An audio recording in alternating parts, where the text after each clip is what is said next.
बोलो गणेश भगवान की जय, शंकर भगवान की जय। कीर्तन भरत जी से सुने, आपसे सुने, बाद में अभी सबका मूड बन रहा है। स्वागत है, वो बनता है ना, स्वागत है, स्वागत है। प्रेम से बोलिए विघ्न हरता मंगल करता गौरी गणेश भगवान की जय, देवादिदेव महादेव की जय, लक्ष्मी नारायण भगवान की जय, हनुमान जी महाराज की जय, वेदव्यास जी महाराज की जय, पंडित जी की जय।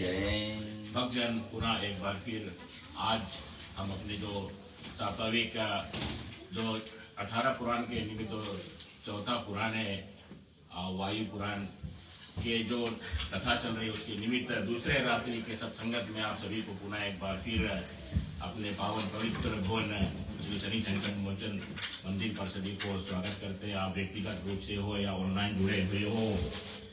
भक्तजन कथा चलेगी अगले 7-6 दिनों तक और 7 बजे से लेकर 9 बजे तक कथा चलेगी और सोमवार की रात्रि को हमारी अंतिम कथा होगी भागवत के निमित्त। फिर मंगलवार को जो 1 अगस्त होगी और पूर्ण आहुति के साथ हवन होगी पंडित जी द्वारा 9 बजे से 11 बजे तक के समय दिया गया है। जैसे परिवर्तन होगी फिर आपको सूचित किया जाएगा। और साथ साथ में प्रिय बंधुगण आप अगर सुन रहे हैं हमारे साथ जुड़े हुए तो आप छोटी सी सूचना दे दें कि जो भक्तजन जो जुड़े हुए हैं प्रसाद और महाप्रसाद की सहयोग से योजना सब हो चुकी है। अगर आप आए तो अपनी सीमा में लेकर आए ताकि उसका प्रसाद जो है उसका सही तौर से पान हो और अगर फूल पाती आप लेकर आए तो बहुत बहुत आप आभारी रहेंगे। और साथ साथ में आपको सूचित कर दे जो अगले आने वाली जो परम त्योहार यहाँ पर मनाया जाएगा वो श्री राधे प्रिय कृष्ण आनंद कृष्ण कन्हैया लाल की जो जन्माष्टमी है वो मनाई जाएगी 1 तारीख से लेकर 7 तारीख सितंबर तक। आपको सूचित कर दे, आप लिख ले और कहीं और बुकिंग ना ले, यहाँ का बुकिंग कर दे तो आपकी सदमार्ग सही बनी रहे। साथ साथ में भक्तजन ये जो पवित्र भवन है यहाँ पर हर एक त्योहार हर एक पर्व जो हमारे हिंदू धर्म के और सनातन धर्म के निमित्त होती है भली भांति विधि विधान से पंडित जी के आगमन में होती है। और साथ साथ में साप्ताहिक जो मंगलवार की संपूर्ण सुंदर कांड की कथा भी होती है। भक्तजन तो आपको सूचित कर दे कि आप समय निकाल कर आए और जो ये अमृत में गंगा बहती है उसका कुछ ना कुछ पान आप करें। साथ साथ में किसी भक्त शिरोमणि ने बड़ी अच्छी बात कही है कि सब समस्या का हल एक लोटा जल। पंडित जी बड़ी अच्छी हमारी साधन बनाई है शिवलिंग की और केवल जल नहीं साथ साथ में दूध भी आपको मिलता है। आप आए और अपने आप को जो भी कुछ मनोकामना है आकर आप भेंट करें तो पूर्ण विश्वास है कि परिपूर्ण होगी। और साथ साथ में भक्तगण इतने भाग्यशील हम हैं ये जो पावन पर्व चल रही है पुरुषोत्तम मास साथ साथ में जो भोलेनाथ की ये शरण मास है और हमें ये मूल कथा सुनने को हमारे परम ज्ञानी पंडित जी बैठे हैं वेद आसन पर उनके मुखारबिंद से। साथ साथ में जो तीर्थों का महातीर्थ है प्रयागराज वहां पर परम ज्ञानी परम पूज्य पंडित देव शास्त्री द्वारा जी जो ये मूल पाठ हो रही है। और साथ साथ में जहाँ श्री हरि साक्षात प्रकट हुए अयोध्या नगरी में और हमारे मंदिर के एक भाग वहां पर भी है।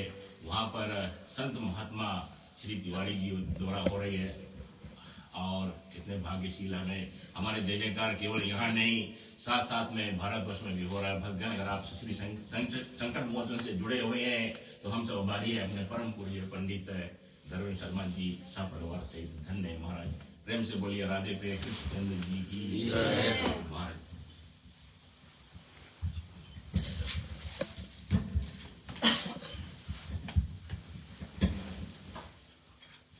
माता रानी का ध्यान धरिए, माता रानी का ध्यान धरिए, काम जब भी कोई करिए तो माता रानी का ध्यान धरिए, तो माता रानी का ध्यान धरिए, काम जब भी कोई करिए।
भगवान की जय। जगदम्बे माता की, आदि शक्ति माता की। एक श्लोक के माध्यम से भगवत चरण में प्रवेश करते हैं। यम शैवा समुपासते शिव इति ब्रह्मेति वेदान्तिनो बुद्धा बौद्ध इति प्रमाणपटव करतेति नैयायिका अर्हन्नित्यथ जैन शासन रता कर्मेति मीमांसका सोऽयं वो विदधातु वाञ्छित फलम् त्रैलोक्यनाथो हरि सोऽयं वो विदधातु वाञ्छित फलम् त्रैलोक्यनाथो हरि। एक परमात्मा अनेक नाम रूपों से जो पूजा जाता है, उसी को हम शिव रूप में पूज रहे हैं, शक्ति रूप में पूज रहे हैं। प्रणाम करते हुए कथा के दूसरे पड़ाव पर चल रहे हैं। पवित्र वायु पुराण के माध्यम से भगवत चर्चा हम लोग कर रहे हैं। हमारे मुख्य श्रोता पूज्य पंडित देवेंद्र शर्मा जी, जिन्होंने 18 पुराण सुनने का संकल्प लिया है, और उसी संकल्प की श्रृंखला में आज हम दूसरे दिन यहाँ उपस्थित हुए हैं। श्री शनि संकट मोचन मंदिर में आप सबका स्वागत है। इस सभा में सभी गुणीजन विराजमान हैं, कथाकार, कीर्तनकार, सभी इस सभा में पधारते हैं। आप सबका स्वागत है। और अपनी वाणी की जो सेवा है, वांग्मयी सेवा, उसे हम परमात्मा को समर्पित कर रहे हैं। कल हमने 18 पुराण का संक्षिप्त परिचय सुना और 24 उप पुराणों का नाम भी सुना,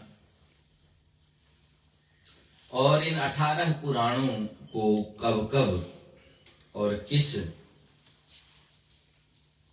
मनवंतर में और किस ब्रह्मा जी का जो एक दिन होता है लिखा गया है, उसकी चर्चा हम लोगों ने सुनी।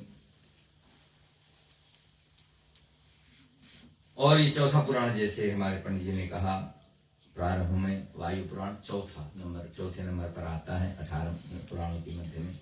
उसकी चर्चा और उसका संक्षिप्त परिचय हम लोगों ने कल सुना था। तो आज विधिवत हम पुराण की कथा में प्रवेश कर रहे हैं, और यहाँ की परंपरा के अनुसार से हम जो पुराण में लिखा हुआ है उन्हीं शब्दों को पढ़ते हैं। यहां पर जो कोई भी कठिन शब्द यदि आएगा उसकी चर्चा करेंगे, अन्यथा मुझे विश्वास है कि आप निरंतर पुराणों की कथा सुनते हैं तो आप अवश्य इसको श्रवण करेंगे और समझ जाएंगे। इसमें लिखते हैं कि बहुत प्राचीन समय की बात है, राजाओं में श्रेष्ठ एक राजा थे और उनका नाम असीम कृष्ण था। असीम कृष्ण। और वो राज्य करते थे उस समय, और उनके राज्य में, उनका राज्य कुरुक्षेत्र प्रांत में था, और उन्होंने संकल्प लिया कि यहां पर हमें एक बड़ा यज्ञ करना है। और यज्ञ प्रारंभ होने ही वाला था कि इतने में ही सूत जी महाराज पधारे सूत जी जैसे कल भी मैंने आपको बताया था कि ऋषि वेदव्यास के सुयोग्य शिष्य हैं। ऋषि वेदव्यास के अनेक शिष्य हुए, उसमें से 5 शिष्य प्रधान हुए जो बड़े बड़े ज्ञानी थे, अपने आप में सद्गुरु थे। तो 4 ऋषियों को उन्होंने एक एक वेद का ज्ञान दिया, और पंचम जो वेद कहलाता है ये पुराण, इसका संपूर्ण ज्ञान उन्होंने सूत जी को दिया।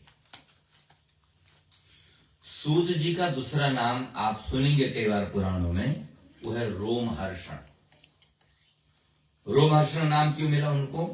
बोला जब वो बोलते थे तो लोगों के रोंगटे खड़े हो जाते थे, इतना दिव्य बोलते थे और इतना अच्छा बोलते थे।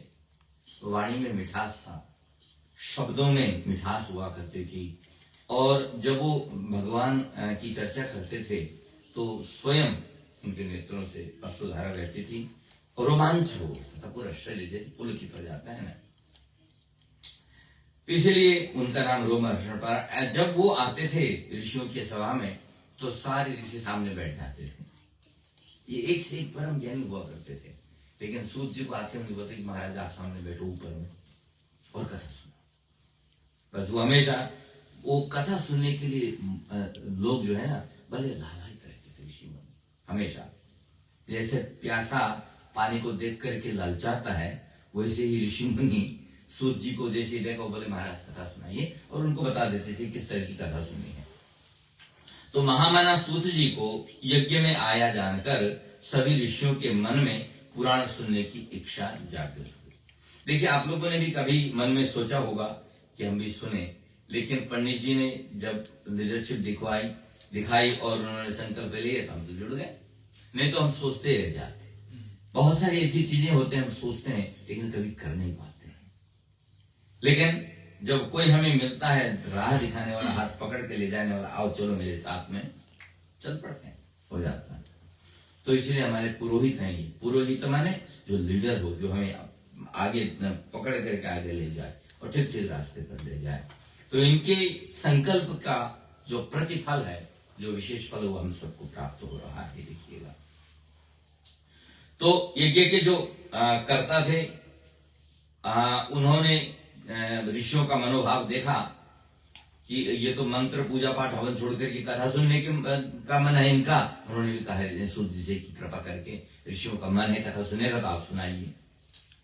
तब जो है सूत जी ने कहा, मुनिगण आप लोग स्वयं सत्यव्रती हैं। सत्यव्रती माने जो सत्य से कभी न टिके, सत्य का जिन्होंने प्रण ले लिया हो, व्रत ले लिया हो। आप भी जानते हैं कि महात्मा वेन के पुत्र का नाम था पृथु, और पृथु महाराज ने एक बार यज्ञ करवाया और यज्ञ का विधान हुआ करता है, ठीक है, किस मंत्र से किस देवता को आहुति दी जाए, और इन सब की आहुति निश्चित कर दी जाती से पहले हिस्सा बना दिया जाता, भाग बना दिया जाता है। तो वहां गलती से हुआ ऐसा कि जब ऋषियों ने आहुति दी तो वो आहुति गुरु बृहस्पति को मिलनी चाहिए थी, लेकिन गलती से इंद्र जी के नाम से दे दी उसको। तो गुरु की आहुति शिष्य को दे दी, दोष आ गया।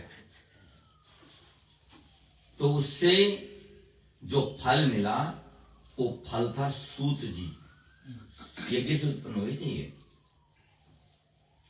और उस यज्ञ की आहुति से सूत जी उत्पन्न हुए, और उनसे उनको भगवान ने ऐसी शक्ति दी कि जो पुराण की कथा बड़ी अच्छी करते थे, लेकिन वेद इत्यादि उनका पाठ, यज्ञ हवन इत्यादि नहीं कराते थे, वो केवल कथा करते थे। इसीलिए वेद व्यास ऋषि ने उनको संपूर्ण पुराण पढ़ाया था। वो कहते हैं कि यह है सूतों का इतिहास, सूत ऋषि का इतिहास। ये एक पद भी बन गया आगे चल करके। तो वो कहते हैं कि देखिए एक समय की बात है, आप ऋषि लोगों ने जो पूछा है तो आप सुनिए। मेरे जो गुरु हैं वो एक ऐसी मां से उत्पन्न हुए थे जो मछली से उत्पन्न हुई थी। क्यों उत्पन्न हुई थी? बोला वो उससे पहले वो वासवी नाम की पितरों की मानसी कन्या थी। जो पितृलोक में पितर हैं उनकी एक कन्या थी जिसका नाम वासवी था, और एक बार उसको श्राप मिल गया तो मछली बन गई, और उसी मछली की कोख से, माने अप्सरा की कोख से ऋषि वेदव्यास की माता जी सत्यवती, और उनका नाम पड़ गया मत्स्यगंधा। मत्स्यगंधा क्योंकि मछली की जैसी गंध आती थी उनके शरीर से।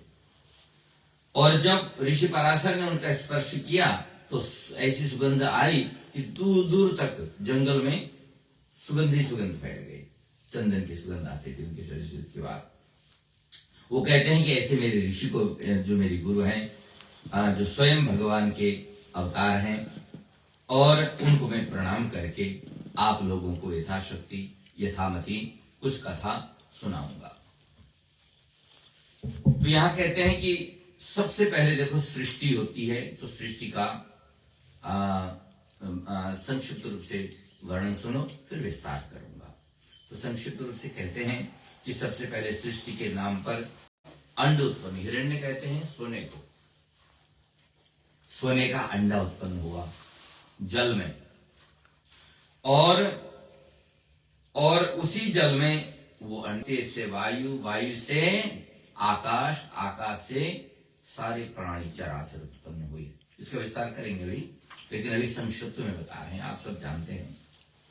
ब्रह्म से सृष्टि के होने तथा प्रजा सर्ग के पश्चात अव्यक्त जन्म वाले ब्रह्म को अवस्थाएं, कल्पों के वर्ष तथा जगत की स्थापना, भगवान का शयन, पृथ्वी का उद्धार, वर्णाश्रम का विभाजन, और नगर के जो नर नारी हैं और उनका घर, वहां के उद्यान, ऋषि मुनि और नदी नाले, एक जो भूगोल खगोल है, उन सब का वर्णन मैं करना चाहूंगा। तो आप सुनिए बड़े ध्यान से। कहा कि जो वायु पुराण है, इस पुराण का श्रवण कीर्तन विशेष रूप से और समझने से, धारणा माने उसको उसमें अनुकरण करने मात्र से, तब फल मिलेगा आपको।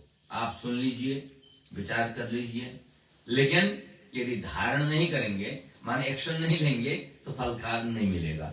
तो पहले सुनना, उतारना। तो ये सलाह दी जा रही है कि आप जो सुने उसको जीवन में उतारने का प्रयास करें। कहते हैं कि वायु पुराण का विधिवत प्रारंभ करते हुए सूत जी कहते हैं कि जहां विश्व की सृष्टि की इच्छा से विश्व के सृष्टाओं ने हजारों वर्षों तक यज्ञ किया था। पहले ये यज्ञ ही टोटल बिजनेस हुआ करता था, ठीक है। कोई बड़ा यज्ञ करता था, कोई छोटा यज्ञ करता था, विभिन्न प्रकार की यज्ञ आदि चला करते थे, ठीक है। जिसमें तब स्वयं यजमान और ब्रह्मा स्वयं ब्रह्म हुए थे। और इस प्रकार से ईला नाम की कन्या से, या ईला नाम की पत्नी तथा सौमित्र के रूप में मृत्यु ने कार्य किया। इस सत्र में जहां देवों ने सहसों वर्ष तक यज्ञ किया, जहां घूमते घूमते धर्मचक्र को नेमी विशीर्षा हो गई, उसी पुण्य स्थान को नैमिषारण्य कहा गया है। क्या कह रहे हैं ये कि जिस स्थान में जप तप साधन यज्ञ हुआ करते हैं वो है नैमिषारण्य। तो नैमिषारण्य नाम कैसे पड़ा?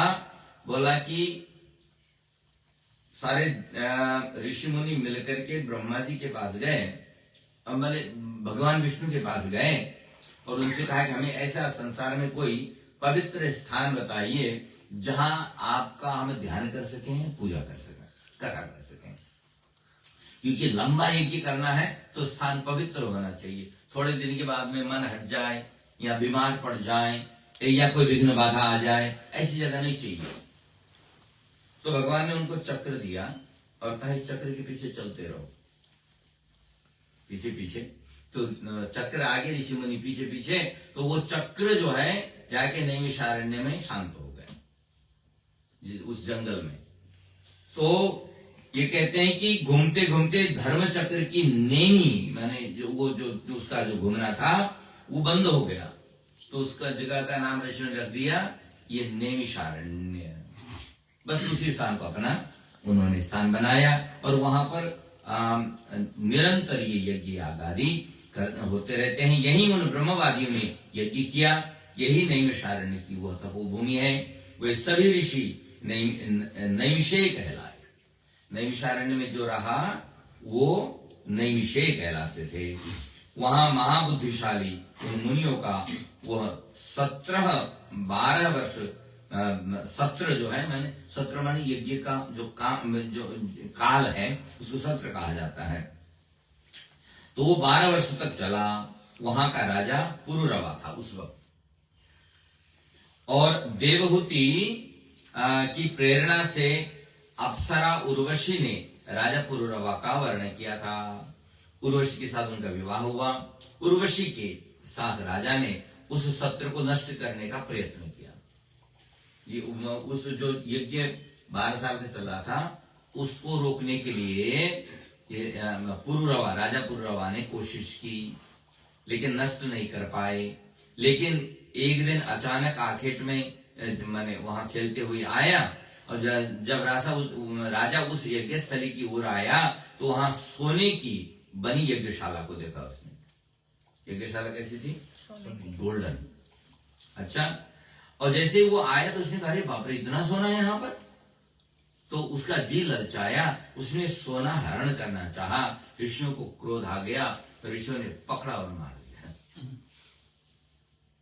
देखो, उचित क्रोध उचित समय पर न किया जाए तो उससे लाभ नहीं होता। तो ऋषियों को क्रोध आ गया कि इस राजा को तो देखो, यज्ञ यागादि हम कर रहे हैं और यज्ञ यागादि से प्राप्त ये जो संपत्ति है उसको भी हरण कर लेना चाहता है। उसको खत्म कर दिया। और तो उसका लोभी मन विचलित हो गया। राजा के इस व्यवहार पर नैमिषेय जो मुनि थे उसे कुश से मार डाला। मंत्र कुश से मारा। उनके बाद और अस्त्र थोड़े थे। बाद में उसके ज्येष्ठ पुत्र को राजा बना दिया और यहीं आगे चल के नहुष के पिता हुए। इस धर्म प्रेमी उदार मना राजा के राज्य काल में धर्म के लिए यज्ञ सत्र को पुनः प्रारंभ किया गया। जैसे ही उनका जो बड़ा बेटा था वो राजा हुए तो उन्होंने कहा कि यज्ञ फिर से कीजिए। अच्छा, तो ऋषियों ने वहां पृथक पृथक अलग अलग ज्योतिषोम इत्यादि बड़े बड़े यज्ञ हुआ करते थे, वो यज्ञ प्रारंभ किए। पर्याप्त दक्षिणा देकर सबको विदा भी कर दिया। यज्ञ के समाप्त होने पर सबने महाराज वायु से यही प्रश्न किया जो इस समय समाप्त होने पर अच्छा आपने मुझसे किया। सूत जी कह रहे हैं ऋषियों से, ठीक है। और वंश वर्णन की प्रेरणा पाकर उस प्रभु ने उन ऋषियों से वे सब कथाएं कह दी। भगवान वायु स्वयंभू के शिष्य जो वशी एवं प्रत्यक्ष दृष्टा है, वो दोनों लक्षण में घटित होते हैं। धर्म पूर्वक सारे लोगों का भरण पोषण करते हैं। सदा ही वे 7 स्कंदों में योजन योजन उड़ा करते हैं। एक एक योजन, 7 योजन कहते हैं ना जैसे सुंदरकांड। उनके राज्य में 7 गण अपने अपने स्थान पर नियत हैं। सब रूल और रेगुलेशन से रहते हैं। वे महाबली तीनों भूतों को एक में एकत्र करके प्रकाशमान तेज द्वारा पवनदेव ने उन सहृदय मुनियों को पौराणिक आख्यान सुनाकर गदगद कर दिया। पवनदेव की कथा सुना रहे हैं। तो ब्रह्मा ने जिस प्रजा की सृष्टि रचना की, जिससे ईश्वर का प्रमुख कर्म और प्रेरणा प्रदर्शित होती है, जिसे अप्रमेय कारण ही कहा जाता है। अब ये बात थोड़ी समझने लायक है, मैंने आपके लिए नोट बनाया यहां पर। कारण अप्रमेय कारण कहा गया। अप्रमेय कारण क्या होता है? जिसकी कोई तुलना न हो। आप वैसे लगते हैं जैसे भगवान की भी हम तुलना करते हैं ना, भगवान के नेत्र कैसे हैं, बोला कमल नयन, कमल के फूल जैसे भगवान के नेत्र हैं, कमल के जैसे उनके चरण हैं। तो एक उदाहरण से समझाते हैं ना। लेकिन यहां कहते हैं कि परमात्मा कैसे हैं, बोला कि वो अप्रमेय है, उनके जैसा दूसरा कोई नहीं है। महाराज दशरथ जब पूर्व जन्म में तपस्या कर रहे थे भगवान को पुत्र रूप में प्राप्त करने के लिए, मनु और शत्रुपा के रूप में भगवान से जब प्रकट हुए तो भगवान ने पूछा क्या चाहिए, तो उन्होंने कहा कि आपके जैसा पुत्र चाहिए। तो भगवान ने कहा इस संसार में मेरे जैसे केवल मैं ही हूं, कॉपी है ही नहीं। तो इसका अर्थ ये हुआ कि मुझे आपका पुत्र बन करके आना पड़ेगा, चाहो तुम ही समान सुत रामचंद्र। तो भगवान ने कहा फिर मेरे जैसा तो मैं ही हूं, अनफॉर्चुनेटली मुझे ही आना पड़ेगा, क्योंकि मेरी कोई उपमा नहीं है, अप्रमेय हूं मैं। और हम लोग विष्णु सहस्त्र नाम का पाठ करते हैं और यहां भी करेंगे। तो अप्रमेय हृषिकेशो, भगवान के लिए वहां पर विशेषण आता है अप्रमेय। तो यहां ये कहते हैं कि जिसे अप्रमेय कारण भी कहते हैं, उसका यहां वर्णन है। और ये सभी बातें शास्त्र की युक्ति और अपनी बुद्धि के अनुसार बुद्धिमानों के लिए प्रकाशित की गई हैं। वो आप सुनिए। आपके सन्मुख यह दिव्य मधुर पाप का नाश करने वाली कथा कही जा रही है, और आप लोगों के लिए भी ये बात लागू हो रही है। ये दिव्य है, मधुर है, पाप नाशक है, अनेक अर्थों में युक्त तथा वेद के अनुसार है। यहां जो बात कही गई है वो वेद सम्मत है, फालतू बातें नहीं है, ठीक है, अनर्गल बातें नहीं, मनगढ़ंत बातें नहीं है। जो भी इसे सदा याद रखेगा, ब्राह्मणों यतियों को तीर्थ स्थलों में सुनाएगा, वह दीर्घ आयु प्राप्त करेगा। अब यहां पर हमारे पंडित जी का भी स्वार्थ है, वैसे थोड़ी सुना रहे हैं, इसमें से इनको परसेंटेज मिलता है, जितने लोगों को सुनाएंगे उसमें उसका परसेंटेज। तो ये यहां लिखा, जो ये वायु पुराण ब्राह्मणों को सुनाएगा, साधु संतों को सुनाएगा, भक्तों को सुनाएगा, वो दीर्घायु होगा। आपको ग्रांटेड है पंडित जी, ठीक है। आगे सूर्य जी ने बताया कि सृष्टि, प्रलय, वंश, मनवंतर और वंश चरित्र, ये पुराण के जो 5 लक्षण हैं, कल हमने चर्चा की थी। और सत असत रूपों में रहने वाले, सत रूप में असत रूप में रहने वाला अव्यक्त कारण, जो व्यक्त नहीं है, जो न दिखा जा सकता है, न जिसके विषय में कुछ कहा जा सकता है, उसको बोलते हैं अव्यक्त।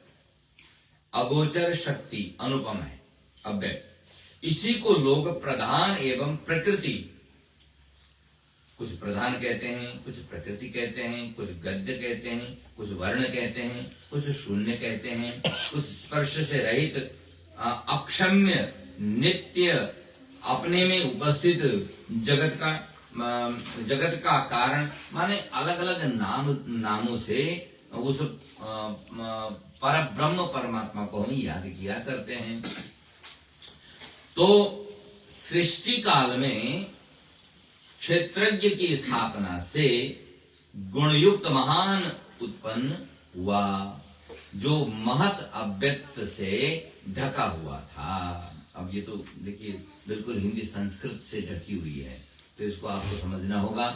जब सृष्टि हुई तो सृष्टि से ठीक पहले संसार में केवल परमात्मा शक्ति रूप में विराजमान, ठीक है। तो ढका हुआ था, माने उसका अनुभव करने वाला, देखने वाला, बोलने वाला, जानने वाला कोई था ही नहीं, तो अव्यक्त था।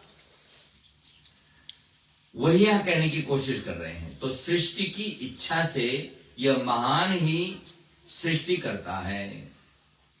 अब प्रश्न ये होता नहीं, ये सृष्टि किसने की, ये दुनिया किसने बनाया? तो यहां कह दिया कि सृष्टि उसने बनाई थी जिसका मन हुआ था बनाने का। तो किसका मन हुआ था? बोला परमात्मा जो अव्यक्त है, जो दिखता नहीं है, वो सर्वत्र है, सर्वशक्तिमान है, जिसको हम ब्रह्म कहते हैं। देखो ब्रह्मा अलग है और ब्रह्म अलग है, ठीक है, ध्यान रखना हमेशा। जब हम ब्रह्मा कहते हैं उसमें ए है एंड में, और जब हम ब्रह्म कहते हैं एंड में ए नहीं, ब्रह्म। और यहाँ ब्रह्मन कहते हैं, यहाँ ब्रह्म कहते हैं, तो ब्रह्मा नहीं, ठीक है। तो उसी को जो दिखता नहीं है लेकिन है, उसी ने इच्छा की और सृष्टि की।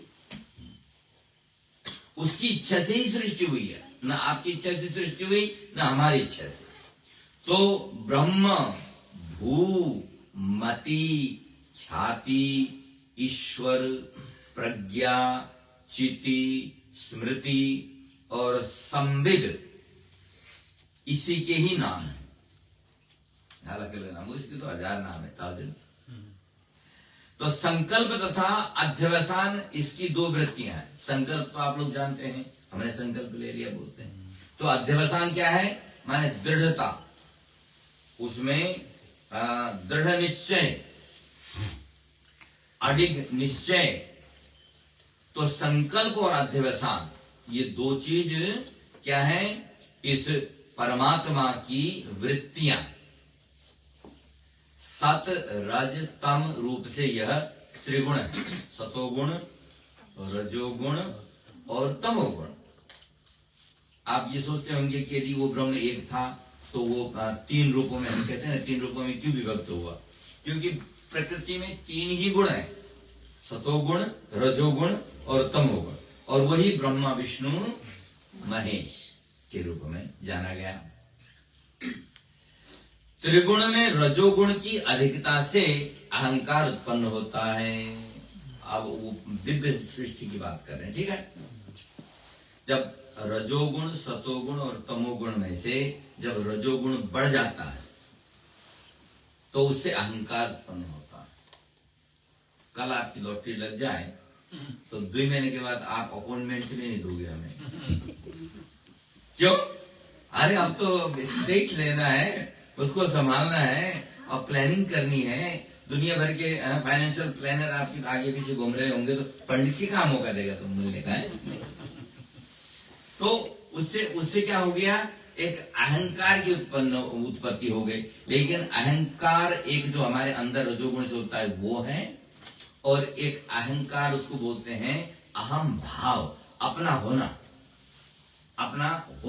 जो भाव है उसको भी अहंकार कहते हैं, ठीक है। तो अहंकार से भूत तन्मात्राएं उत्पन्न होती हैं। भूत माने ये जगत को भूत कहा गया, और तन्मात्राएं माने जो उसके अंदर गुण होते हैं। तो भूतादि के विकृत होने पर शब्द तन्मात्रा उत्पन्न हुई। सबसे पहले शब्द निकला, शब्द को तन्मात्रा शब्द नाम दिया गया है। और शब्द कहां उत्पन्न होता है? आकाश में। आप कब बोल पाते हैं? जब मुंह खुलता है ना, और हम दबा दें आपको मुंह तो बोल पाएगा? करते रह जाओगे। भी इसलिए हो रहा है क्योंकि अंदर जगह है, कोई वहां भी दबा दे तो वो भी नहीं निकलेगा। तो शब्द के लिए स्पेस चाहिए, आकाश चाहिए।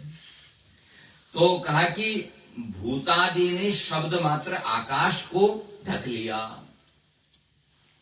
इससे स्पर्श तन्मात्रा उत्पन्न हुई। स्पर्श माने टच करने से उत्पन्न हुई। शब्द मात्र आकाश से स्पर्श ढक लिया, और वायु ने विकृत होकर रूप तन्मात्रा की सृष्टि की। ये जो हम यहां पढ़ रहे हैं ये बड़े बड़े ज्ञानी लोग पढ़ा करते हैं, क्योंकि ये जो चर्चाएं हैं हमारे अंदर जो चीजें हमको जो चीज चला रही है वो कैसे बनती है उसकी चर्चा है, ठीक है। हमारी आंख और आंख का काम, हमारी नाक का काम। तो अंदर वो किस चीज से ये काम करती है, नाक में कौन सा ऐसा तत्व है कि जिससे वो गंध को ग्रहण कर लेता है, उन सब की चर्चा है। तो ये थोड़ी गहराई की बातें यहां है। तो कुल मिलाकर के सृष्टि प्रारंभ होने से पहले ये सब चीजें उत्पन्न हुई। पंच ज्ञानेन्द्रिय, कर्मेंद्रिय और ये पृथ्वी और इसके गुण, ये सब उत्पन्न हुए हैं, वो यहां पर बता रहे हैं। अच्छा, ये जो तन्मात्राएं हैं जिनको देख करके हम आकर्षित होते हैं, वो इसलिए होते हैं क्योंकि वो अहंकार से सृष्ट हुआ, अहम भाव से। उसका काम ही अपनी तरफ आकर्षित करना, ठीक है। और जो इंद्रियां हैं सात्विक वैकारिक अहंकार से तत्व के उद्वेग के कारण वैकारिक सृष्टि में प्रवृत्ति होती है, और इससे 5 ज्ञानेन्द्रिय तथा कर्मेंद्रिय उत्पन्न होते हैं। सतोगुण से तन्मात्राएं उत्पन्न हुई, और रजोगुण से तन्मात्राएं उत्पन्न हुई, और सतोगुण से इंद्रियां उत्पन्न हुई। ये देखिए, और फिर अग्नि, फिर पृथ्वी, सबसे पहले जल। यहां पर इन्होंने क्रम दिया हुआ है, इसको मैं पढ़ देता हूं। शब्द मात्र आकाश से स्पर्श मात्रा में प्रवेश किया, अतएव वायु शब्द एवं स्पर्श 2 गुणों वाला हुआ। शब्द स्पर्श रूप से प्रविष्ट हुए, इससे शब्द स्पर्श रूप गुण वाली अग्नि उत्पन्न हुई। एक दूसरे के बिना नहीं रह सकती है। ये तीनों गुण इसमें प्रविष्ट हुए, इससे 4 गुण वाला जल उत्पन्न हुआ, इससे गंध संयुक्त हुआ, उससे यह पृथ्वी उत्पन्न हुई। इसलिए स्थूल भूतों में पृथ्वी 5 गुणों वाली होती है। एक दूसरे में प्रविष्ट होने के कारण ये एक दूसरे को धारण करते हैं, एक दूसरे में गुण पाए जाते हैं। सब इस लोक से संपूर्णतया आच्छन्न भूमि के भीतर हैं। इंद्रिय ग्राह्य तथा नियत होने के कारण ये विशेष कहलाती है। ये विशेष गुण उसी में ही निर्धारित होता है। सूंघने का गुण केवल नाक में ही मिलेगा, है? देखने का गुण केवल आंख में ही मिलेगा, ये कहने की कोशिश कर रहे हैं। इस प्रकार महत तत्व से लेकर विशेष पर्यंत एक दूसरे के आधार बनकर ये पुरुष के स्थापन और अव्यक्त के अनुग्रह से अंड की उत्पत्ति करते हैं। जो सोने का अंडा बताया गया ना, उसकी उत्पत्ति में ये सब कारण हुआ करते हैं। इन सब से अंडे की उत्पत्ति हुई, और उसी अंडे के अंदर परमात्मा प्रवेश कर जाता है। एक वेद में सुक्ति आती है, मंत्र आता है कि तद सृष्ट्वा तदेवानुप्राविशत। मैंने पहले उस अंडे की उत्पत्ति की, फिर उसमें खुद प्रवेश कर गया, तब उसमें चेतना है, ठीक है। तो एक ही समय विशेष से वह अंड उस विपुल जल से बुलबुले की भांति उत्पन्न हुआ। इससे ब्रह्मा का कार्य कारण सिद्ध हुआ। अंड के विकसित होने पर सतरूप ब्रह्मा उत्पन्न हुए। यही भूतों के आदि कर्ता कहलाए। अच्छा, यहां पर एक शब्द आया कि कार्य और कारण। अब आप सब लोग पढ़े लिखे हैं, छोटे बच्चे ज्यादा नहीं हैं, तो आप समझ सकते हैं कि कार्य कारण भाव हुआ करता है। कॉज एंड इफेक्ट, उसी को कार्य कारण कहा जाता है। कार्य कारण के होने में कुछ चीजें होती हैं जो प्रधान होती हैं, और कुछ चीजें उसकी सहायक होती हैं। जैसे उदाहरण इस तरह से देते हैं प्रधान कारण। जैसे आपको घड़ा बनाना है, आपको एक घड़ा बनाना है, तो उसके लिए आपको क्या चाहिए? सबसे पहले है मिट्टी। मिट्टी का घड़ा बनाना है ना। अब मिट्टी तो मिल गई, लेकिन केवल मिट्टी से घड़ा बन जाएगा क्या? क्या क्या चाहिए उसके लिए? पानी भी चाहिए, और जिसमें वो घड़ा बनेगा वो चाक भी चाहिए, और जो उस घड़े को बनाएगा कारीगर भी चाहिए, और कारीगर के दिमाग में शेप कैसी बनानी वो भी चाहिए, और उसके साथ साथ कौन सा कलर रहेगा वो भी चाहिए। कितने कारण है ना। लेकिन आपके पास में प्लेन हो, पानी भी हो, चाक भी हो, बनाने वाला भी हो, यदि मिट्टी ना हो तो घड़ा बन जाएगा, है ना। तो सबसे पहले मैंने अच्छा चलो ठीक है, आपके पास खूब मिट्टी पड़ी हुई है, लेकिन ना आपके पास चाक है ना बनाने वाला है, तो बनेगा वो। तो ये एक दूसरे के पूरक हुआ करते हैं। उसी तरह से जब ये संसार बनता है तो इसका प्रधान कारण क्या है? परमात्मा। उसके साथ साथ अन्य जैसे तन्मात्राएं हैं, ये गुण हैं, और ये सब उसके सहायक हैं। जैसे इन सब से वो अंडा तो बन गया, लेकिन उस अंडे में कोई चेतना नहीं है, उसका कोई काम नहीं है। जब परमात्मा स्वयं उसमें प्रविष्ट हो गया तो पूर्ण हो गया और चेतन हो गया। अब ब्रह्मा जी को काम मिल गया, ठीक है। तो यहां लिखते, वही यहां पर लिख रहे हैं।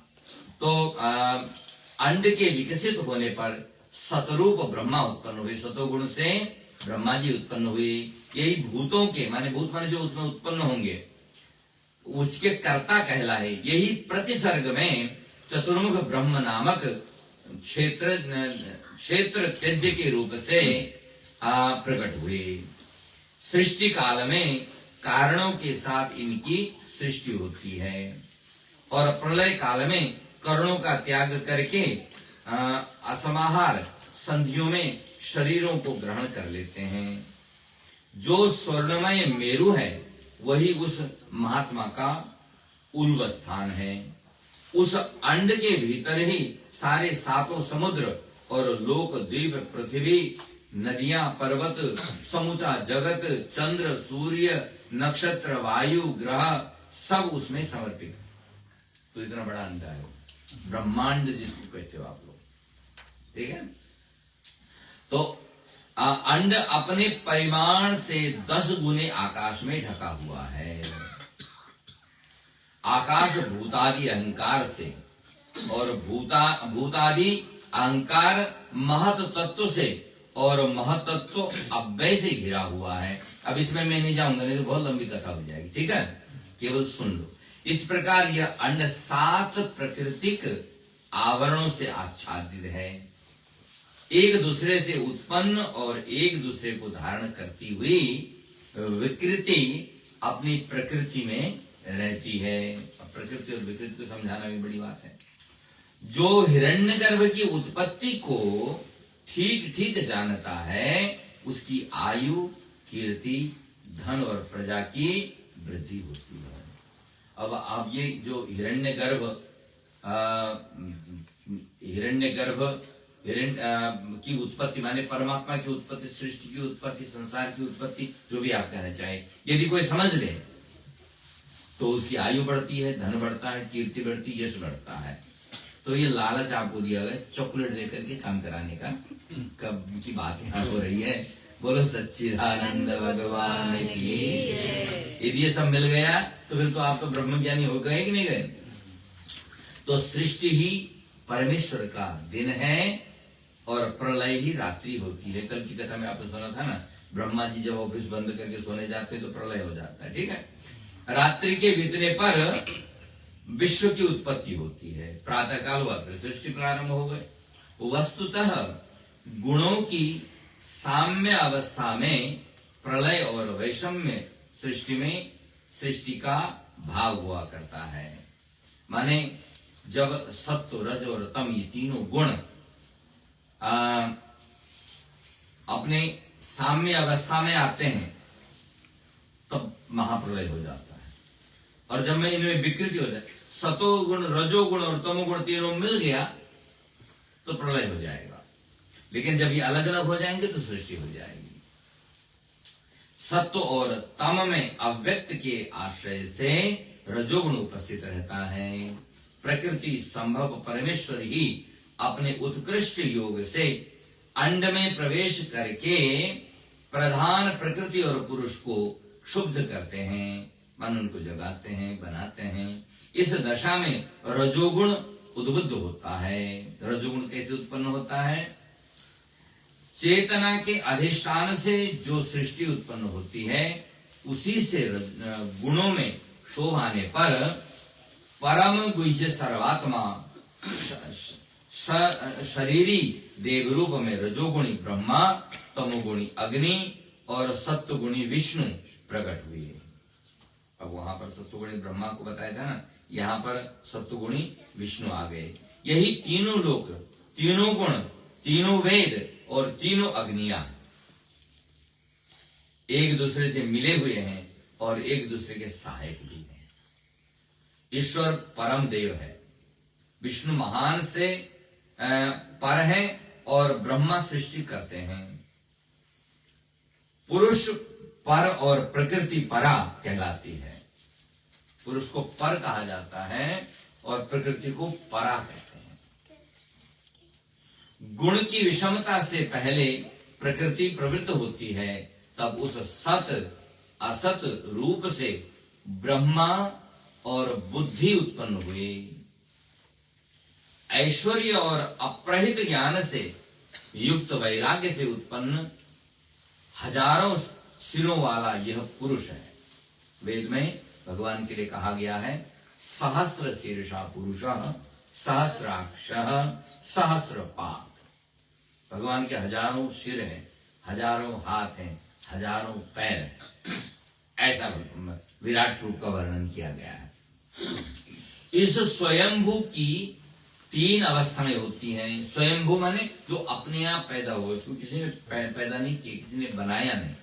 स्वयंभू जो स्वयं उत्पन्न हुआ, ठीक है।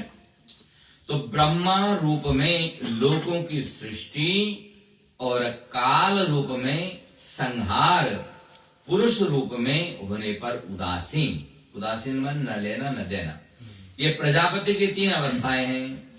इसी रूप में सृष्टि, संहार और रक्षण होता है। आदि होने से आदिदेव कहलाता है। आदि माने इससे पहले कोई नहीं था। अजन्मा होने से अज कहलाता है। और देवों में बड़ा होने के कारण महादेव कहलाता है। सबका ईश तथा लोगों के वश में न होने के कारण ईश्वर कहलाता है।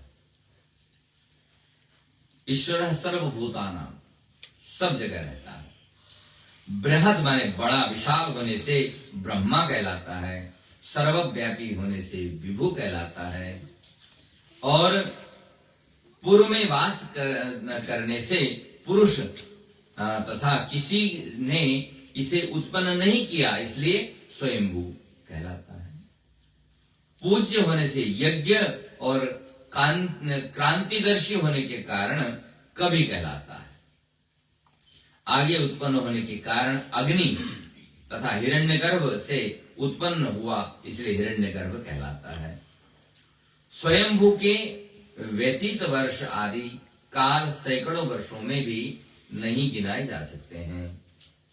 इसका जितना काल बीत चुका है उतनी ही अभी शेष है, अभी तो बीच में है। इस समय जो वर्तमान वराह कल्प है उसका वर्णन करते हुए सूत जी ने बताया कि उनमें पहला यह सांप्रत कल्प है। इसमें स्वयंभू आदि 14 मनु हैं। पृथ्वी तल पर अग्नि के नष्ट हो जाने पर जो जल उत्पन्न हुआ उसमें समस्त पृथ्वी जल में विलीन हो गई। चारों तरफ जल ही जल दिखाई देने लगा।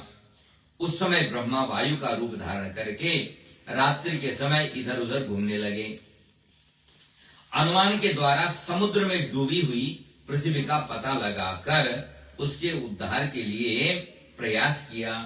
वे सोच ही रहे थे कि उन्हें यह वराह रूप का स्मरण हुआ। या देखिए, इस पुराण में वराह भगवान की उत्पत्ति का कारण इस तरह से लिखा गया, अलकल्प की कथा। तब हरि ने वराह रूप धारण किया और जल राशि में घुस गए और पृथ्वी को अपने दांतों से पकड़कर जल के ऊपर स्थापित कर दिया। इतना करने के बाद समुद्र जल को समुद्र में ही, नदी जल को नदियों में बांट दिया। इस समय पृथ्वी एक बहुत बड़ी नाव के समान दिखाई देने लगी। वराह रूप हरि ने भूतल को समतल करके पहाड़ों को स्थापित किया, वृक्षों को अपने स्थान पर स्थापित किया और 7 द्वीपों वाली पर्वतों नदियों से युक्त पृथ्वी की सृष्टि की। इस प्रकार ब्रह्मा ने लोक सृष्टि के अनंतर प्रजा सृष्टि की। इस क्रम में 9 प्रकार के प्राकृत और विकृत सर्ग और इनके भेद हुए। सबसे पहले ब्रह्मा ने अपने ही समान विद्वान सनक, सनंदन और सनातन नाम के 3 मानस पुत्रों को जन्म दिया। ये तीनों ही ज्ञान संपन्न महातेजस्वी हुए। ये प्रजा की उत्पत्ति से विमुख होकर तथा वैराग्य धारण करके वन में चले गए। इसके पश्चात ब्रह्मा ने अनेक बार प्रयास करके सृष्टि में समर्थ पुत्रों को उत्पन्न किया। ब्रह्मा ने इस प्रक्रिया में लोकों, ग्रहों के सहित भली भांति स्थानों को विभाग करते हुए जल, अग्नि, पृथ्वी, वायु, अंतरिक्ष, आकाश, स्वर्ग, दिशाएं, समुद्र, नदी, पर्वत, औषधियां, वृक्ष, लताएं, इन सब और दिन और रात, पक्ष, मास, अयन युग का निर्माण करते हुए सतयुग, त्रेता, द्वापर और कली युग आदि का निर्माण किया। इतना काम किया ब्रह्मा जी ने। पूर्व कल्प में जो जीव तपोलोक न जाकर जनलोक तक ही रह गए, वे पुनः नवीन सृष्टि में प्रवृत्त हुए। सृष्टि बीज के लिए स्थित हुए, पुनः सृष्टि के लिए देह धारण करके संतान वृद्धि में सहायक हुए। वे सभी प्रजा, देवता, पितर, ऋषि, मनु आदि और धर्म, अर्थ, काम और मोक्ष के साधन माने गए। यही तपस्या में लीन होकर अपने कार्य पूर्ण करके सिद्धात्मा ब्रह्मा के मानस पुत्र के रूप में देह धारण करते हैं, जिन्होंने पूर्व काल में शुभ और उदार कर्मों से स्वर्ग प्राप्त किया। वे फिर से प्रत्येक युग में उत्पन्न होते हैं और कर्मफल अनुसार हिंसा अहिंसा को अपनाते हैं। प्रत्येक कल्प में वे नाम रूपों के अनुसार जन्म लेते हैं। इस क्रम में ब्रह्मा ने अपने मुख से जनलोकवासी प्रजाओं का ध्यान करके 1000 स्त्री और पुरुष को उत्पन्न किया। 1000 स्त्री पुरुष वक्षस्थल से, 1000 स्त्री पुरुष अपने उरुक प्रदेश से, 1000 का जोड़ा चरण से उत्पन्न किया। प्रथम प्रकार के बुद्धिमान और सतुगुणी उत्पन्न हुए हैं। द्वितीय प्रकार के रजोगुणी और तेजस्वी और तेज विहीन दोनों प्रकार के थे। तीसरे राजतम युक्त कामुक तथा चौथे तमोगुणी श्रीहीन तथा अल्प तेज वाले हुए, है ना। ये सभी एक दूसरे के प्रेम से आकृष्ट होकर ग्रस्त धर्म में प्रवृत्त हुए। इसी कल्प में उसी समय से ये सृष्टि प्रारंभ हुई। उस समय स्त्रियों को प्रतिमास रजो दर्शन नहीं होता था, अतः संतान भी नहीं होती थी इतनी जल्दी। जीवन के अंतिम भाग में वो एक बार ही एक बालक और बालिका को जन्म देती थी। प्रजापति की जो पहली मानसी सृष्टि हुई, उसी के वंश में ये सृष्टि उत्पन्न हुई, जिससे यह जगत परिपूर्ण हो गया। उस समय सतयुग के आरंभ में वे मनुष्य नदी, पर्वत, समुद्र के समीप रहने वाले, शीत और गर्मी के प्रभाव से मुक्त। देखो ऋषियों के तन पर कपड़ा देखा है बहुत कम। तो वनस्पतियां आहार रूप लेने वाले, मानसिक सिद्ध और कामाचारी थे। धर्म अर्थ का उनके लिए कोई विचार नहीं था। कल्प के आदि में इस युग में लोग अपने अपने कर्म के अनुसार उत्पन्न हुए थे। तो एकांत सुखी, शोक रहित, सतोगुणी ये लोग स्थिर युवा थे। इनके शुद्ध संकल्प से ही ये प्रजा उत्पन्न हुई। वर्णाश्रम व्यवस्था के अभाव में शंकर दोषी भी नहीं था। वर्ण संकरता जो आती है ना, इस युग में ज्ञान का ही महत्व था। कृत युग का माने सतयुग का परिमाण 4000 दिव्य वर्षों का तथा 800 दिव्य वर्ष संध्या और संध्या काल रहता है। इस युग के संध्यांश काल के बीत जाने पर युग की सिद्धि भी लुप्त हो गई। मानसिक सिद्धि के लुप्त हो जाने पर त्रेता और सतयुग के संधि काल में दूसरी सिद्धि उत्पन्न हुई। सभी मनवंतरों में चारों युगों के विभाग के अनुसार वर्णाश्रम धर्म के आचार पालन के द्वारा कर्मों की सिद्धियां होती हैं, किंतु युग शेष के साथ ही सिद्धियां भी नष्ट हो जाती। जैसे प्रलय होता है ना, तो उस युग में जो विशेषता वो भी समाप्त हो जाया करती है। तो सतयुग के संध्या काल में युग धर्म का एक पाद संध्यांश में, संध्यांश कालीन धर्म का एक पाद तथा त्रेता के प्रारंभ में उस संध्यांश कालीन धर्म का एक पाद नष्ट हो जाता है। इसी क्रम से तपस्या, शास्त्र ज्ञान, बल और आयु भी क्षीण होती है। त्रेता युग की प्रथमावस्था में वृष्टि के हो जाने से वास स्थान में जो वृक्ष आदि उग जाते हैं, प्रजाजन उसी से जीविका निर्वाह करते हैं। इस युग में स्त्रियां जो है बहुत संतानों को उत्पन्न करती हैं और अकाल में ही माने बिना काल भी बच्चे पैदा हो जाते हैं उस समय पर। त्रेता युग में प्रजागण इसी प्रकार सुखपूर्वक जीवन व्यतीत करते हैं। कल्प वृक्षों के क्षीण होने से प्रजा में सर्दी गर्मी अनुभव होने लगता है, जिसके कारण कोई वस्त्र आदि धारण करने लगते हैं। उसी के अनुसार गृह निर्माण, घर का निर्माण, दुर्ग, भवन आदि बनते हैं। इसी क्रम में खेत, पुर, अंतःपुर आदि बनाए जाते हैं तथा बुद्धि इनकी लंबाई चौड़ाई नियत की गई है। परिणाम के लिए अंगुली, अभी भी अंगुली से नापते हैं ना हम लोग, विस्तार किया गया। 10 अंगुलियां पर्वों का एक प्रादेश मात्र, ऐसा लिखा जाता है ना। अंगूठी से तर्जनी तक के विस्तार माप को प्रादेश, मध्यमा तक ताल, अनामिका के मध्य तक गोकर्ण, ये नापने का तरीका हुआ करता था। अच्छा, शुभ अशुभ कर्म गुरुत्व और लघुत्व के अनुसार यथा क्रम से ब्राह्मण, क्षत्रिय, वैश्य और इनका द्रोहकारी 4 वर्ण उत्पन्न हुई।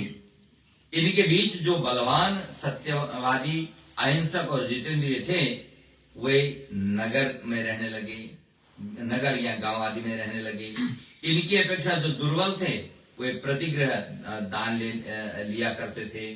जो इनकी अपेक्षा दुर्बल था, वो काम करने लगे, और इनसे जो दुर्बल था, वो उनकी सेवा परिचर्या करने लगा। इस प्रकार से पृथ्वी ने 14 प्रकार के जंगली और ग्रामीण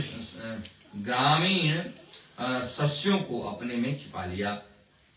माने जो जंगल में होने वाला अनाज था और गांव में होने अनाज था, वो पृथ्वी ने छिपा लिया। प्रजागण इससे व्याकुल हो उठे और उन्होंने प्रजापति ब्रह्मा से जाकर के इसका निराकरण उपाय बताया कि भाई पृथ्वी में कुछ भी बो होता नहीं है। ब्रह्मा ने यह जानकर कि पृथ्वी ने औषधियों को अपने में छुपा लिया है, पृथ्वी को फिर से दोहा और सुमेरु पर्वत को उसके लिए बछड़ा बनाया। इस प्रकार फिर से औषधियां वनस्पतियों से पृथ्वी लहलहा उठी। जितने समय तक वे औषधियां अच्छी तरह नहीं उठी, तब तक के लिए उन्होंने भूमि को जोतकर अन्न उपजाया। तभी से पृथ्वी पर ये जो धान बोना, गेहूं बोना इत्यादि शुरू हुआ। इस प्रकार इस क्रम में जीविका उपाय के विवाद संवाद को देखकर ब्रह्मा ने एक मर्यादा स्थापित की। अब लड़ने लगे ना लोग। जो बलवान या वह भूमिपति थे, उन क्षत्रियों को दूसरों की रक्षा का भार सौंपा। तो तुम बलशाली हो ना, तुम सबकी रक्षा करो। जो सत्यवादी और सभी प्राणियों में ज्ञान बांटते थे,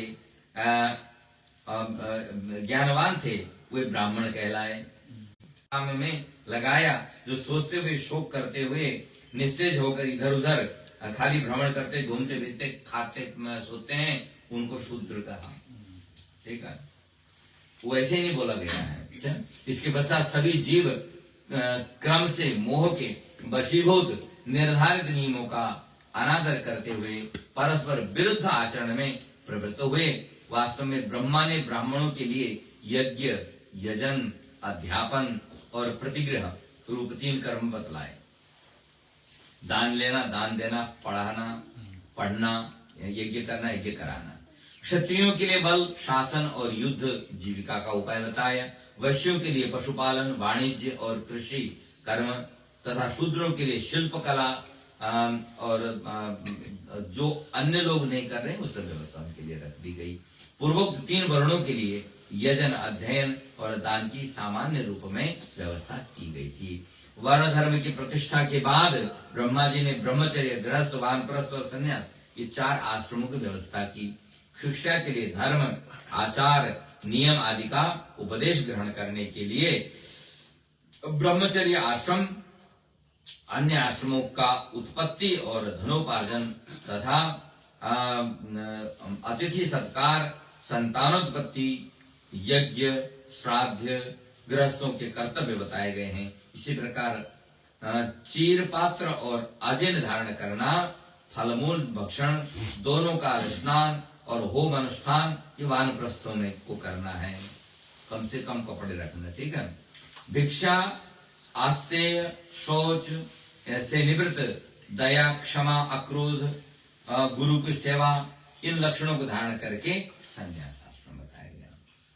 इसके अतिरिक्त सदाचार, विनय, शुद्धता, विलासहीनता और सम्यक विवेचन, 5 उपहूत तथा ध्यान, इंद्रिय, मन, संयम, मृदुभाषी, भिक्षा ग्रहण आदि सन्यासियों के लिए धर्म निर्धारित किए गए।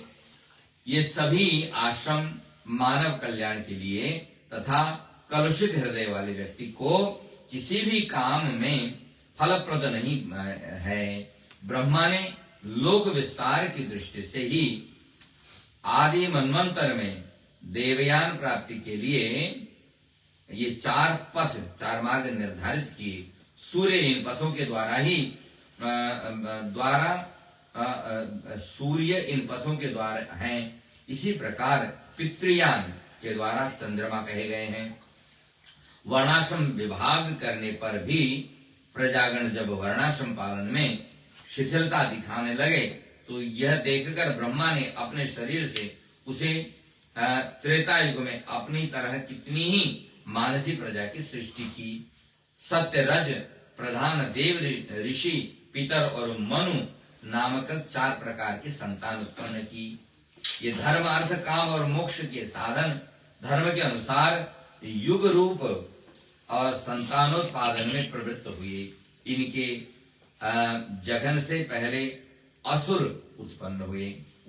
विप्रगण प्राण को असुर कहते हैं, अतः उसे जन्म ग्रहण के कारण असुर कहा गया। ब्रह्मा ने जिस शरीर से असुरों को उत्पन्न किया था उस शरीर का त्याग कर दिया। रात्रि रूप परिणित होकर अव्यक्त और सत्व बहुल दूसरे शरीर को धारण किया, फिर दूसरा शरीर धारण किया। तब ब्रह्मा के मुख से देवता उत्पन्न हुए। ये बात आप ध्यान रखिए, ध्यान से सुनिएगा। देखिए, पहले राक्षसों की उत्पत्ति हुई तो राक्षस बड़े भाई हैं, ठीक है, इसीलिए तो बार बार अपना अधिकार, और वो ब्रह्मा जी के जांग से उत्पन्न हुए हैं ये, और इनको उत्पन्न करके ब्रह्मा जी स्वयं मर गए। फिर दूसरा रूप लिया उसको सतोगुण से, तो फिर सतोगुणी ब्रह्मा के मुंह से देवगण उत्पन्न हुए। देवों की सृष्टि के बाद ब्रह्मा ने वो शरीर भी छोड़ दिया जो दिन रूप में परिणत हो गया। तो राक्षस उत्पन्न हुए और ब्रह्मा जी ने शरीर छोड़ा तो रात बन गई, इसलिए उनका नाम पड़ गया निशाचर। रात उनको प्रिय होती है। देवताओं को उत्पन्न किया और फिर शरीर छोड़ा तो दिन बन गया। इसके पश्चात अब आप देख लो किस मंडली में आया होगा। अच्छा, इसके पश्चात ब्रह्मा ने सत्व मात्रा वाले दूसरे शरीर को धारण करके दिन और रात्रि के मध्य में पितरों का सृजन किया।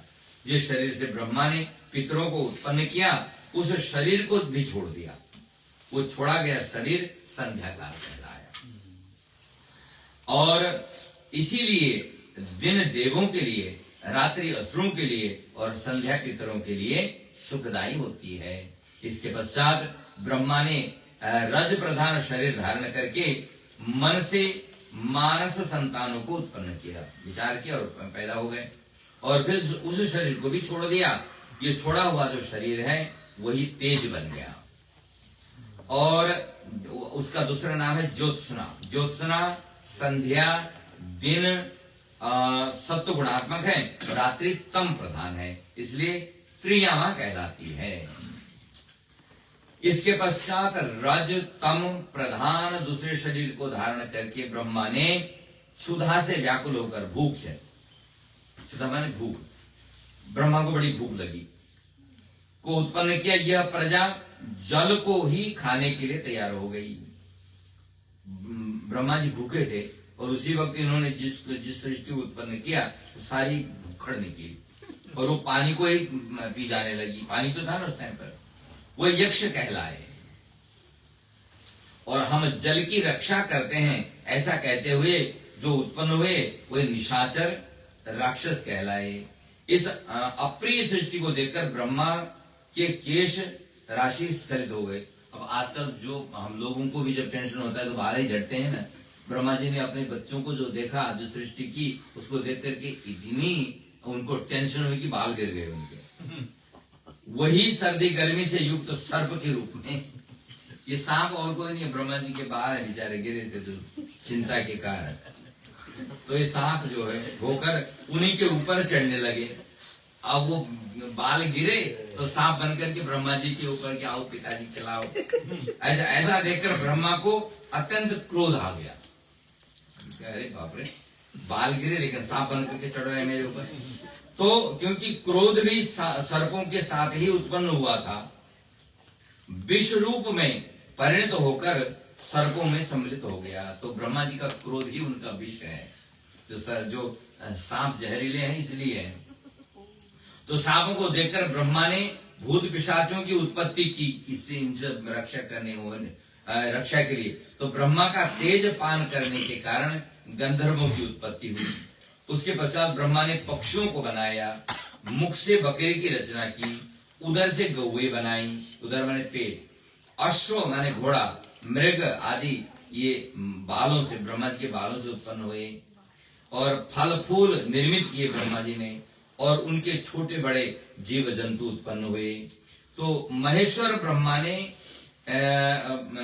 कल्प आदि काल में वेद वचन द्वारा भूत समूह के नाम रूप और कर्म आदि का निर्माण किया। नाम रूप और कर्म का निर्माण किया।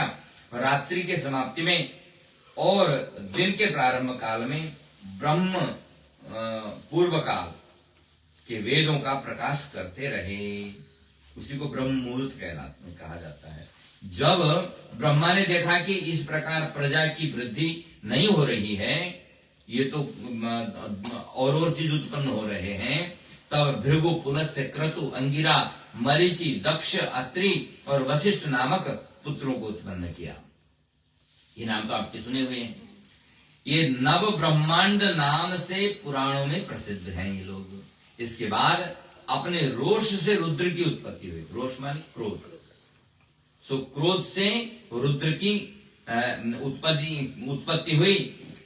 लेकिन कोई भी संसार में आसक्त नहीं हुआ, कोई भी संसार को आगे बढ़ाना नहीं चाहता है। इसके बाद सूर्य के समान कांति वाली, अग्नि के समान जलती हुई अर्धनारीश्वर की मूर्ति उत्पन्न की गई। जो भगवान शंकर के अर्धनारीश्वर है ना, वो मूर्ति पुरुष मूर्ति का रुद्र के नाम से पुकारते हुए संसार के हित विधान के लिए तैयार हुए तथा स्त्री के देह विभाग करने के लिए कहते हुए स्वाहा, स्वधा, महाविद्या, मेधा, लक्ष्मी, सरस्वती, अपर्णा, उमा, कल्याणी, ख्याति, प्रज्ञा, गौरी के रूप में विभक्त किया गया उस स्त्री को जो ब्रह्मा ने उत्पन्न किया था, जिनसे सृष्टि व्याप्त हो गई। इसके पश्चात ब्रह्मा से उत्पन्न हुए रुचि, रुद्र तथा 9 ब्रह्मवादी पुत्र धर्म के काम में लग गए। धर्म के अनुसार संसार को चलाने के लिए। तो तमोगुण से आच्छन्न ब्रह्मा ने जब किसी भी प्रकार सृष्टि को आगे बढ़ते न देखा तो तमोगुण से एक मिथुन मैंने जोड़ा उत्पन्न हुआ। ब्रह्मा के चरण से अधर्म और शोक से हिंसा का जन्म हुआ। ये तब से सब पैदा हो रखे हैं, ठीक है। अपने उस मलिन शरीर की मलिनता को ब्रह्मा ने दूर कर हटा दिया। उस देह को भी दो भागों में बांट दिया। एक भाग पुरुष और दूसरा स्त्री हो गया। उस स्त्री का नाम शतरूपा पड़ा। इसे ब्रह्मा ने सृष्टि काम में उत्पन्न किया। इससे घोर तपस्या की तथा दीप्त माने यश वाले स्वयंभू मनु को, मनु जी अपने आप उत्पन्न हुए, स्वयंभू इसलिए उसका नाम पड़ गया, स्वयंभू मनु को पति रूप में वर्ण किया। मनु उस अयोनिजा शत्रुपा जी की भी कोई मां नहीं है, किसी मां से नहीं उत्पन्न हुई हो, इसलिए उनको बोला अयोनिजा। तो पत्नी के रूप में पाकर उसके साथ रहने लगे। कल्प के आदि में यही नर नारी संयोग प्रथम हुआ। नर नारी का संयोग यहां से शुरू हुआ। ब्रह्मा ने विराट का सृजन किया। विराट से वैराज मनु की उत्पत्ति हुई। वीर सम्राट मनु ने शत्रुपा के गर्भ से प्रियव्रत और उत्तानपाद नाम के दो पुत्र और दो पुत्रियों को, आकुति और प्रसूति नाम की दो कन्याओं को उत्पन्न किया। इन्हीं दो पुत्रियों से यह सारी प्रजा उत्पन्न हुई है। मनु ने प्रसूति को दक्ष महाराज को दे दिया और दूसरी कन्या रुचि प्रजापति को दे दिया। आकुति कन्या सौंपी, प्रसूति दक्ष को और आकुति रुचि ऋषि को दिया। तो ब्रह्मा के मानस पुत्र रुचि ने आकुति के गर्भ से यज्ञ और दक्षिणा नामक दो संतानों को उत्पन्न किया। दक्षिणा के 12 पुत्र उत्पन्न हुए। यज्ञ का दूसरा नाम यम था, इसलिए दक्षिणा के 12 पुत्र कहलाए। दक्ष ने स्वयंभू मनु की प्रसूति पुत्र के गर्भ से 24 पुत्रियों को उत्पन्न किया। इसमें श्रद्धा, लक्ष्मी, धृति, तुष्टि, पुष्टि, मेधा, क्रिया, बुद्धि, लज्जा, बपू, शांति, सिद्धि और कीर्ति को ये सब धर्म को ब्याह दी गई। और संभूति, स्मृति, प्रीति, क्षमा, सन्नति, अनुसूया, ऊर्जा, स्वाहा, स्वधा नामक 11 कन्याओं को क्रमशः रुद्र को, भृगु को, मरीचि को, अंगिरस सब ऋषियों को बांट दिया, जिनसे शादी कर दी। इन्होंने आगे सृष्टि करते हुए अनेक संतानें उत्पन्न की। श्रद्धा ने काम को उत्पन्न किया, लक्ष्मी ने दर्प को उत्पन्न किया, धृति ने निर्भय को उत्पन्न किया, तुष्टि ने संतोष और पुष्टि ने लाभ को उत्पन्न किया। क्रिया ने नय दंड, समय, बुद्धि ने बोध, लज्जा ने विनय, बपु ने व्यवसाय। माने इस पर यदि बहुत विचार किया जाए तो ये हमारे जीवन के साथ कैसे संबंध होते हैं, उस पर बहुत कुछ बोला जा सकता है, ठीक है, विचार किया जा सकता है। तो अधर्म ने हिंसा के गर्भ से निकृति नाम की कन्या उत्पन्न की तथा अनृत माने असत्य नाम का पुत्र उत्पन्न हुआ। तो ये अधर्म से उत्पन्न हुए हैं। अनृत ने भय तथा नरक नाम के 2 पुत्र उत्पन्न किए। इसके यहाँ 2 पुत्रियां भी हुई जिनका नाम वेदना और माया था। भय ने माया के साथ मृत्यु को जन्म दिया। वेदना के गर्भ से नरक ने दुख उत्पन्न किया। मृत्यु ने वेदना के गर्भ से जरा माने बुढ़ापा, शोक, क्रोध और असूया नाम की 4 संतानें पैदा की। और वेदना की संतानें दुखमय तथा अधर्म के लक्षणों से युक्त हैं। इन्हें दूसरी भार्या तथा पुत्र आदि नहीं है। और अच्छा है कि गनीमत है कि इनके भी बच्चे नहीं तो मुश्किल हो जाता। ये सभी अमर हैं, बस ये इसलिए हमारे पीछे पड़े रहते हैं, तो ठीक है। तो ब्रह्मा ने जब महादेव से सृष्टि के लिए कहा तो उन्होंने सती का ध्यान करके समान गुण स्वभाव वाली अनेक संतानें पैदा कर दी।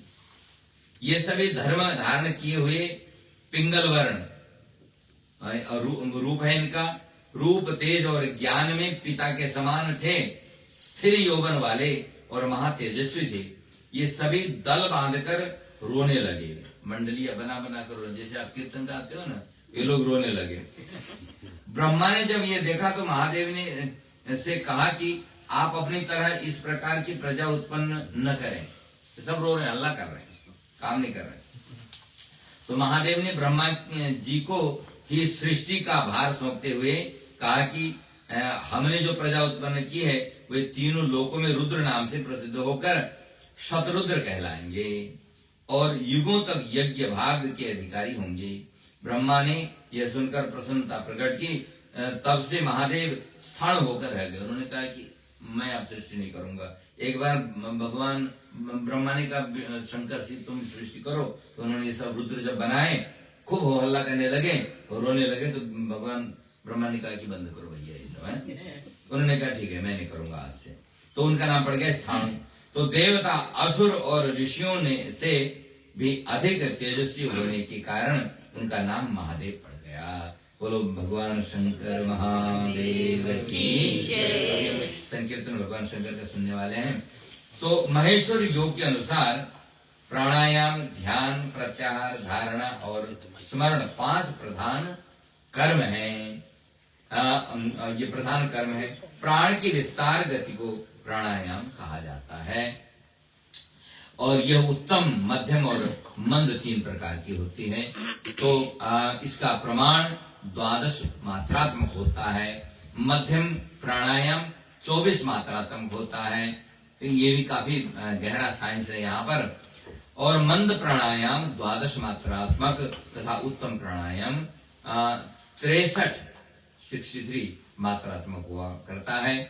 योग के अनुष्ठान के द्वारा जब प्राण वायु वश में हो जाता है तो इच्छानुसार उसे जहां चाहे वहां ले जाया जा सकता है। कि प्राणायाम और योग की चर्चा कर रहे हैं, उससे पहले एक माता जी से सुंदर भजन सुनते हैं।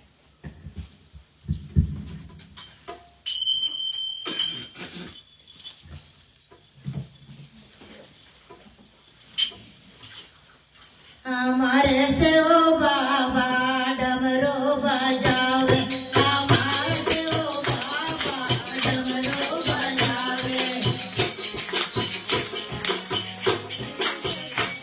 हमारे से ओ बाबा डमरू बजावे,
डमरू बजैया की जय। तो हमारे शिव बाबा डमरू बजाए, बड़ा प्यारा सुंदर भजन माता जी ने प्रस्तुत किया, बहुत बहुत धन्यवाद।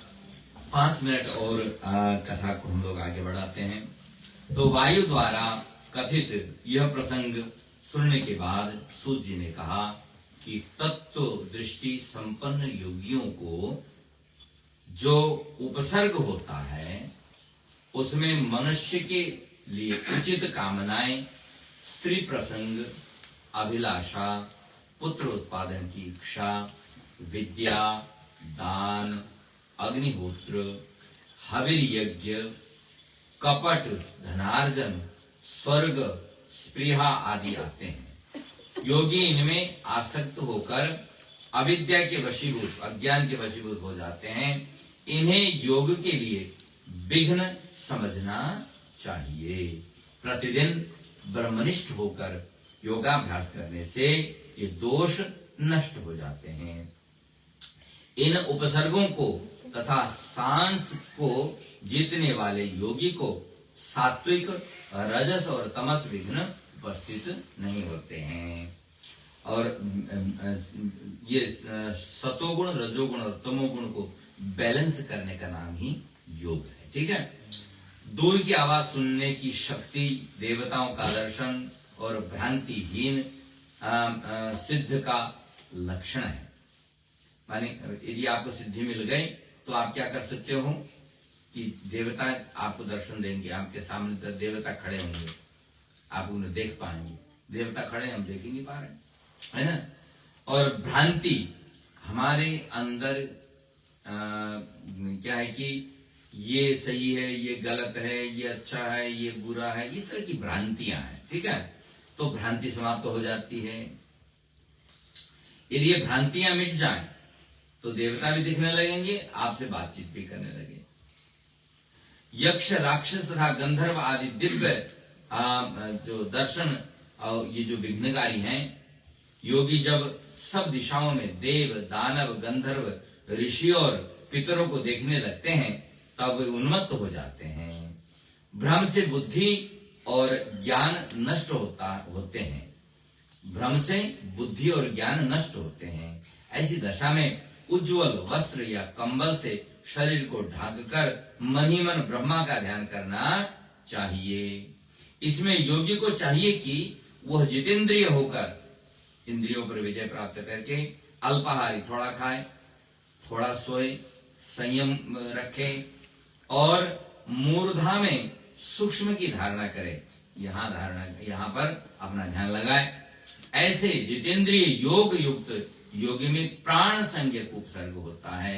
ऐसा होने पर योगी को चाहिए कि वह पृथ्वी की धारणा करे, अग्नि, आकाश, मन और परावृत्ति की धारणा करे। सिद्ध लक्षण को देखकर उनका फिर एक एक करके त्याग कर दे, आगे बढ़ता चला जाए। ठीक है।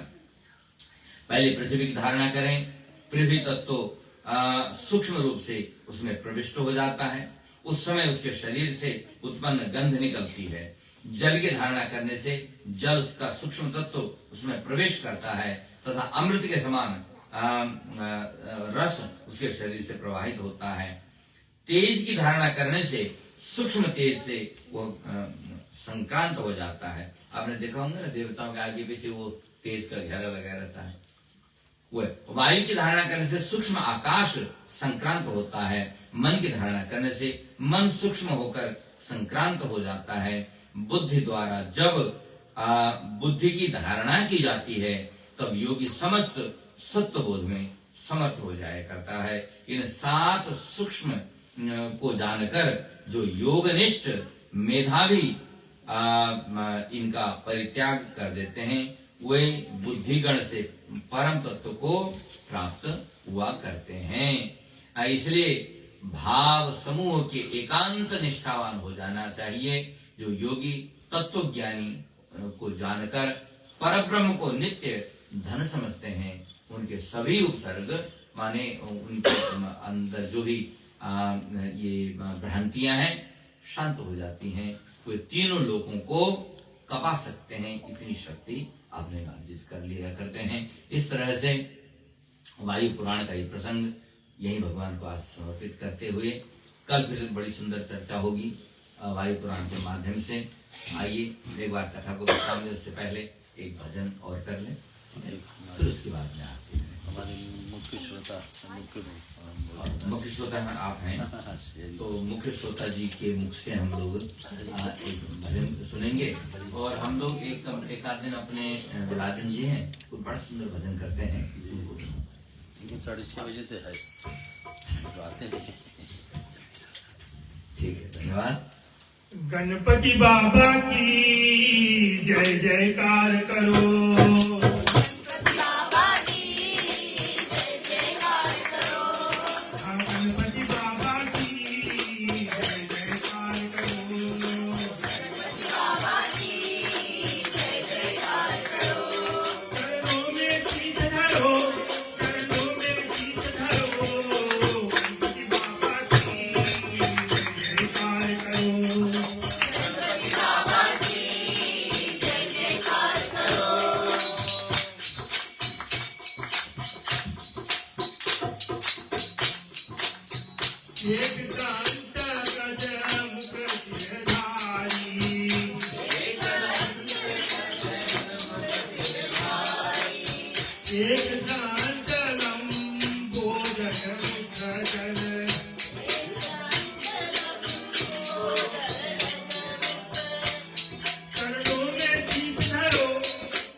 बंधुश्च सखा त्वमेव त्वमेव विद्या